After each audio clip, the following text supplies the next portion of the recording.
across the corridor are now sitting in their homes tallying up their trick-or-treat haul. Police often stress how important it is to keep kids safe on Halloween night, but they're not the only ones law enforcement is looking out for. Fox 28 News reporter Jason Hackett live in Cedar Rapids now with details. Jason. Yeah, Scott and Tiffany, you're right. They're not the only ones. Tonight is a chance for adults to party as well. Local bars we spoke to here in downtown Cedar Rapids say tonight is one of the busiest nights. And with those large crowds come some bad decisions. Police say they're on the lookout.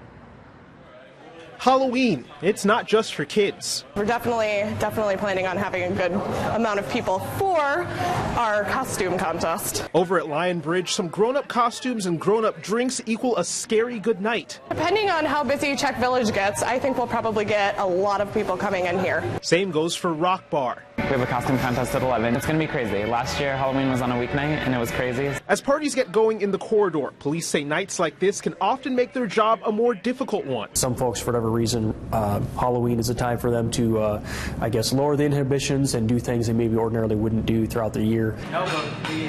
You combine alcohol with that, and the likelihood that there might be drunk drivers out there is very high. Sergeant Robert Collins says that's why they will be out in full force. Through a grant from the Governor's Traffic Safety Bureau, extra officers will be on the streets working overtime. Sergeant Collins says it's helpful because with the extra people out, there will be extra 911 calls. They're not being sent to the normal calls for service. Their focus is just primarily on traffic enforcement. Local bars say they hope to stop the problem before it starts.